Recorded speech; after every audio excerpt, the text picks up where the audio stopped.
1998, elle a fait partie de l'aventure de la série H, diffusée sur Canal+, avec Jamel Debbouze et le duo comique Eric et Ramzy.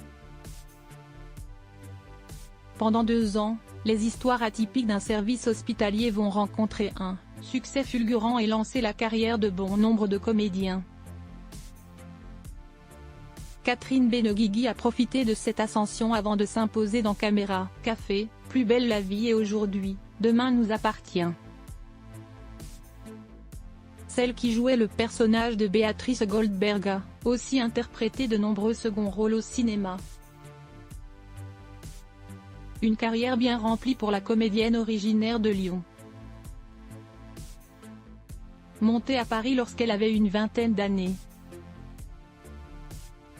Avec le recul, Catherine Benguigui se souvient d'une jeune fille qui n'était pas à l'aise avec son physique. Invitée sur le plateau de Jordan de Luxe ce mardi 10 décembre sur C8. Catherine Benguigui s'est souvenue, avec nostalgie, avoir été une lycéenne rebelle et punk.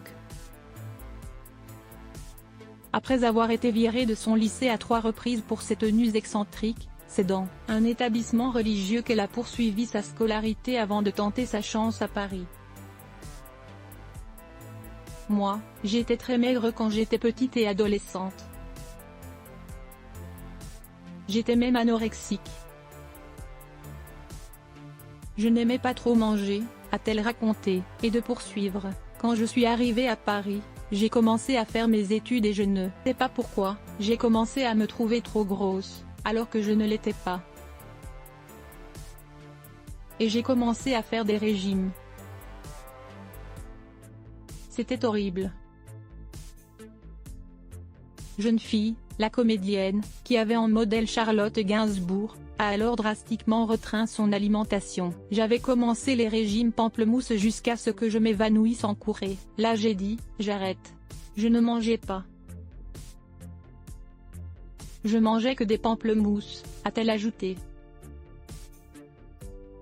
Si elle a été anorexique, Catherine Benguigui assume désormais ses rondeurs liées à l'âge et à la junk food qu'elle a adoptée depuis plusieurs années. À 60 ans, elle s'assume physiquement tout en reconnaissant devoir faire attention. J'ai un peu gonflé. Donc là, il faut vraiment que je fasse attention. Je vais me remettre au sport, a-t-elle affirmé. Et c'est surtout pour des raisons de santé, plus que d'apparence, que la comédienne a décidé de réagir. Physiquement, quand on est en surpoids, on marche moins vite. On est un peu essoufflé, a-t-elle conclu, bien décidée à se reprendre en main.